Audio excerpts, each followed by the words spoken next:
Good morning all my dear friends and students. प्यारे बच्चों, आज मैं आपके लिए इंग्लिश ग्रामर का लेक्चर जो है रिमूवल टू, और जो रिमूव टू है इनकी इस टू को कहाँ पर हम रिमूव करते हैं, कैसे हटाते हैं, आपके बहुत सारे एग्जाम में इसका यूज़ होता है और कहाँ पर इसका यूज़ कब होगा, इसके ऊपर मैं 3 लेक्चर बनाऊंगा। फर्स्ट लेक्चर आज आपके सामने है, तो चलिए मैं आपको बताता हूँ सेंटेंस के माध्यम से कहाँ पर क्या क्या यूज़ करना है। ये रहा आपका टू और ये आपका टू, समझ नहीं आ रहा है दोनों के उच्चारण, ये टू और ये टू, समझ गए। इस टू के जगह पर आपको सो लगाना होता है, इस टू के जगह पर आपको सो नहीं लगाना है। इसके तुरंत बाद आपको सब्जेक्ट लगाना है। क्या लगाना है? सब्जेक्ट। सब्जेक्ट के बाद कैन नॉट, कुड नॉट और उसके बाद वर्ब की फर्स्ट फॉर्म। लेकिन कैन नॉट, कुड नॉट के जगह पर जरूरत के मुताबिक हम क्या कर सकते हैं, विल नॉट, शैल नॉट और डिड नॉट का प्रयोग भी कर सकते हैं। समझ में आ रहा नहीं आ रहा है? अलग हेल्पिंग वर्ब भी यूज़ की जा सकती है, बट वो मैं आपको अगले लेक्चर से मैं बताऊंगा। इसमें मैं सिंपल ये लेके चलूंगा कैन नॉट, कुड नॉट वाला। वाक्य के माध्यम से आप समझ पाएंगे और बड़े ध्यान से आप कॉपी पेन निकाल लीजिए और लिखना स्टार्ट करें। मैं आपको सेंटेंस मैंने यहाँ पर लिखे हुए हैं 5, और इसके बाद मैं कम से कम इंग्लिश में आपके सामने कुछ सेंटेंस रखूंगा, एक्सरसाइज दूंगा इस वीडियो लेक्चर में, लास्ट में दूंगा। फिर आप उनको बना करके मेरे पास चेक भी करा सकते हैं। ठीक है, अपने आप को चेक कर सकते हैं कि हमने गलत किया या सही किया। ठीक, तो पहला सेंटेंस देखें, वह इतना कमजोर है कि चल नहीं सकता। देखिए,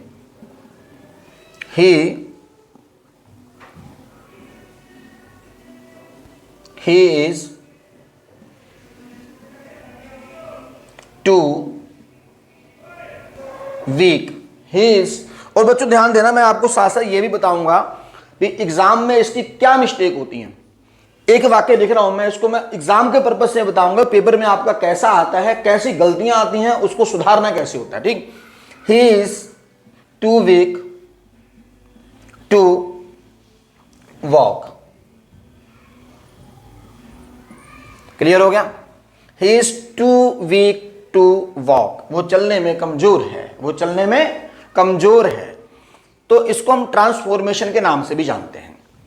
कहने का मतलब यह है कि इस वाक्य को दूसरा नेगेटिव रूप दें कि इसका अर्थ भी ना बदले। क्लियर हो गया?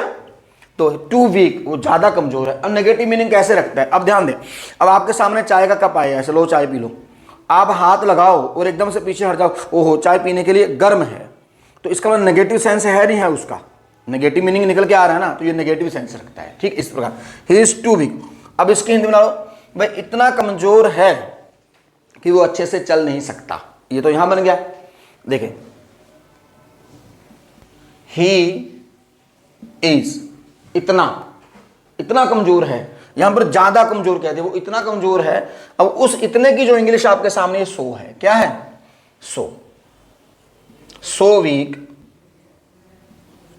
ठीक, अब ये देख लीजिए, ऊपर लिखा है टू, मैंने यहां पर टू जो लिखा था, इस टू के जगह पर मैंने ये लगा दिया है सो, लेकिन इस टू के जगह पे क्या लगाना है, वहां से देखें आप। अब आपको उस टू के जगह पर सब्जेक्ट रखना है। सब्जेक्ट कौन होगा यहां का? बताइए, शाबाश। क्योंकि बात इसकी चल रही है तो यही सब्जेक्ट होगा। कौन सब्जेक्ट होगा? यही सब्जेक्ट होगा। ठीक, that he is so week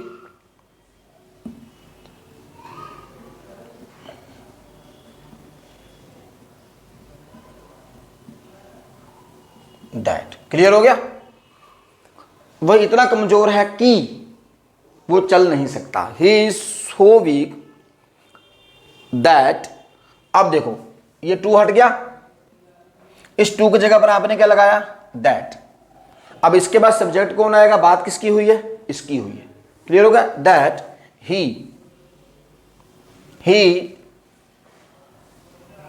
can not walk, कि वो चल नहीं सकता, वो इतना कमजोर है कि वो चल नहीं सकता। क्लियर हो गया? देखें, दूसरा रूल ये था आपके सामने, सब्जेक्ट, हेल्पिंग वर्ब तो रहेगी, आपको यहां पर हेल्पिंग वर्ब रहेगी बीच में। सो आ गया, एडजेक्टिव आ गया, दैट आ गया, सब्जेक्ट लौट के दोबारा आ गया, रूल से मैच करें। क्लियर हो गया? अब देखो, अगर यहां पर बच्चों यहां पर वॉज होता, क्या होता, वॉज, क्या होता, वॉज होता, तो फिर हम क्या करते, he was so weak, so weak that he could not walk. समझ में आ रहा है? अब देखो ध्यान देना मेरी बात के लिए, मैं आपको इसमें एरर्स बताता हूं, गलती करके बताता हूं कि कैसा रहेगा, आपको उसको करना क्या है। ठीक, देखो ध्यान दें, इस सेंटेंस की ओर गौर करिएगा। He is too weak that he can not walk. ध्यान दीजिएगा, बहुत अच्छे से देखना, आप आपके एग्जाम में रहेगा यह सेंटेंस, ऐसा ये सेंटेंस आपके सामने, इसमें करेक्शन करना है आपको, करेक्शन करना है, या फिर नीचे ऑप्शन में यहां पर ए बी सी डी या पी क्यू आर ऐसे करके 4 वाक्य लिखे रहेंगे, उनमें से एक सही वाला होगा, आपको सिलेक्ट करना होगा कि सही कौन सा है। ठीक, अब आप देखें, देखो इस सेंटेंस की ओर यहां तक जाइए और इसके रूल की ओर आइए। देखो यहां पर, यहां समझ गए नहीं? जब आप यहां पर एडजेक्टिव में आ रहे हैं, इसके बाद रूल के अकॉर्डिंग यहां पर इस रूल को पकड़ लीजिए आप, इसके बाद ये सब चीज नहीं है ना, तो इसका मतलब ये गलत है। समझ गए नहीं? अब इसको जो सही देना है, आपको सही क्या बनाना था, ये रहा आपका right. He is too weak to walk, ये होगा करेक्ट। समझ आ रहा है? He is too weak to walk, done. अच्छा, मैं दूसरा बताता हूं, ये तो हो गया आपका 2 वाला मिस्टेक। नेक्स्ट देखें, अब इस वाले रूल के अकॉर्डिंग मिस्टेक कैसे हो सकती है आपके सामने। अब देखो, ये इस सेंटेंस को फिर ध्यान से देखें, मैं बार बार बोल रहा हूं, रिपीट कर रहा हूं, इसलिए ताकि आपको अच्छे से पता लग पाए कि एरर कैसे आते हैं, कैसे आपको सही करना है। फिर देखें, देखिए, he is so weak, he is so weak to walk. समझ आ रहा है? अब रूल से मैच करो बच्चों, मैंने लिखा नहीं यहां पर, आप लिख लीजिए क्योंकि आप कंफ्यूज हो जाएंगे, हेल्पिंग वर्ब में वर्ब आ सकती है। ठीक है, ही सो वीक। अब आप इतनी बात देखो कहां, कौन से वाले रूल में, इस रूल में है, लेकिन जब आप एडजेक्टिव तक पहुंचे हो, यहां देख लीजिए, जब आप एडजेक्टिव तक पहुंचे हो यहां, इसके बाद आप देखिए ये एडजेक्टिव है, इसके बाद ये चीज तो नहीं है भाई, रूल में है नहीं है ना, इसका मतलब कि ये सेंटेंस आपके सामने गलत हो गया। अब आपको सही कैसे बनाना है ना? तो अब आइए इस रूल पे फिर देखें, ही इज सो वीक, देखो that he can not walk. समझ आ गया? ये आपका गलत वाला ऐसा आता है, सही ऐसे। तो इसी प्रकार ये 4 वाक्य लिखे रहेंगे, आपको फाइंड करना होता है चारों में से सही कौन सा है। अगर समझ में ना आता हो तो दोबारा वीडियो को देख लीजिएगा। अब मैं वाक्य और बना रहा हूं, वहीं तक दिखे रहिए, देखो आपको पता लगता है। नेक्स्ट देखें, बाहर जाने के लिए बहुत गर्मी है, बाहर जाने के लिए बहुत गर्मी है, तो बाहर जाएगा कौन? इंसान ही जाएगा, अपनी बात ही कर रहा होगा ना कोई ना कोई, वो वहां पर दिया हुआ नहीं है। दिन के लिए, मौसम के लिए, समय के लिए हम इट का यूज करते हैं, आप स्टार्टिंग इसकी इट से कीजिए। किससे करेंगे? नेक्स्ट सेंटेंस नंबर 2, यहां से देखिए 2 नंबर वाला सेंटेंस अब लिख रहा हूं मैं यहां पर, ये देखिए, ये तो मैंने इसी को बताया आपको कैसे कैसे एरर आएंगे, क्या क्या आएगा, अब आपको इसमें पता लग गया होगा। तो ये वाला सेंटेंस क्या है, सही है, यहां तक तो ये सही थे यहां तक। इसके बाद मैंने एरर करके आपको बताया है भी मिस्टेक्स कैसा रहते हैं। देखो, it is too hot, it is too hot, बहुत गर्मी है, क्या करने के लिए? To go outside. क्लियर हो गया? अगर आप यहां पर देखो लिखा हुआ नहीं है, अगर आप इसको यहां ये भी लिखा रहता it is too hot for me, मेरे लिए, इनकी अपनी बात कर रहा है, टू गो आउटसाइड, लेकिन ऐसा है तब क्या करेंगे आप देखो, इट इज टू हॉट, यहां तक दिया, उसके बाद वही गलती सेम यहां तक लाने के बाद ये वाली गलती करी जाएगी, दैट वाली। तो जब इसको लिख करके अधूरा वाक्य यहां से स्टार्ट हो गया, कैन नॉट कुड नॉट आ गया, आप समझ लीजिएगा ये सेंटेंस गलत है। समझ आ गया नहीं? अब आपको करना क्या है, इस वाले वाक्य को यहीं से उठाना है, लास्ट तक लेके जाना है जैसे ये बना हुआ है। अब इस रूल से बनाइए, समझ आ रहा नहीं आ रहा है? देखें, इट इज सो हॉट, बाहर इतनी गर्मी है कि दैट कोई बाहर नहीं जा सकता, ऐसे कह सकते हो, one can not go outside, यहां कह दीजिए आई कैन नॉट, अपने लिए कह दो I can not go out. Clear हो गया? मैं बाहर नहीं जा सकता। समझ में आ गया? मिटाऊं? नेक्स्ट सेंटेंस देखिए स्टूडेंट्स, कह रहे समाचार इतना अच्छा है कि सच है। तो तीसरा सेंटेंस आपके सामने,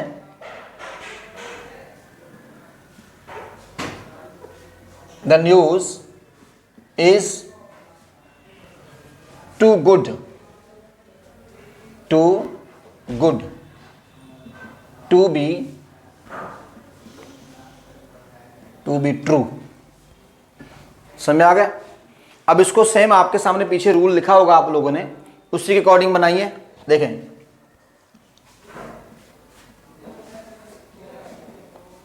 द न्यूज इज, इस टू की जगह पे क्या लगाया था? सो गुड, और इस टू की जगह पे क्या लगाया था? दैट। अब देख लीजिए, the news is so good that, अब न्यूज के लिए क्या लगाएंगे आप सब्जेक्ट में? दैट इट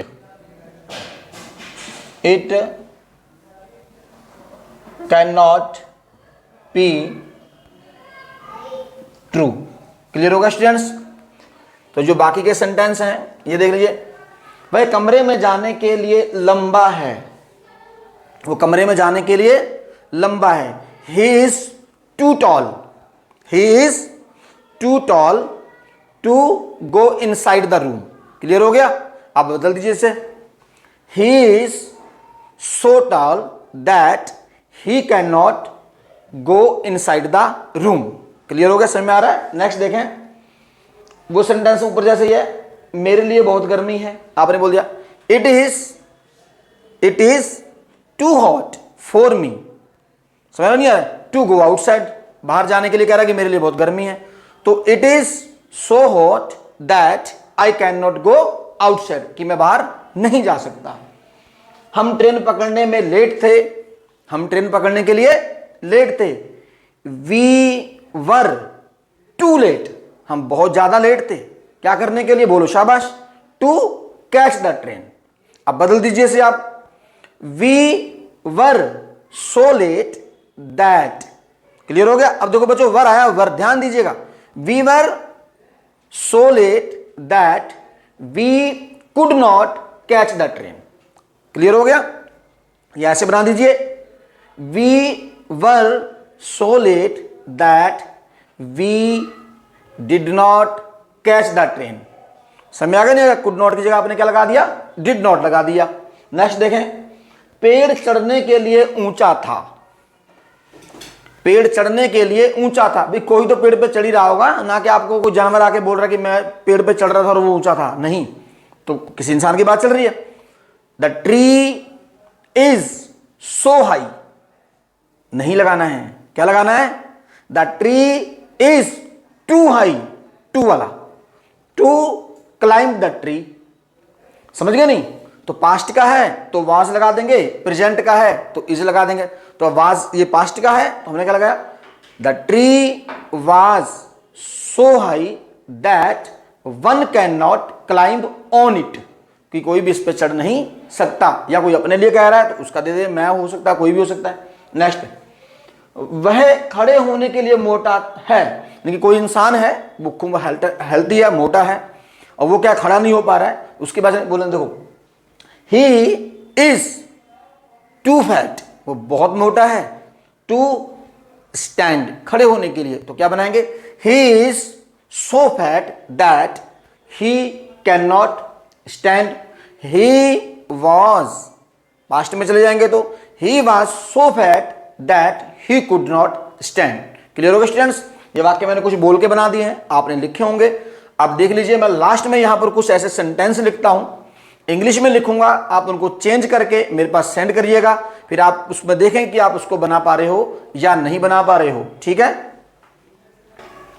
हाँ तो स्टूडेंट्स, ये आपके सामने ट्रांसलेशन है, कुछ सेंटेंस दे दिए मैंने, 10 सेंटेंस, आप इनको चेंज कीजिए, ट्रांसफॉर्मेशन बोलेंगे इसको, ट्रांस करके बताइए आप मुझे कि कैसे बदलेंगे। ठीक, इसको आपको ये करना है, रिमूव टू, क्या बोलेंगे, रिमूव टू, यानी कि टू को हटाना है और सेंटेंस को बनाना है। ठीक, और लगातार बने रहने के लिए आप सभी का, दोस्तों का धन्यवाद।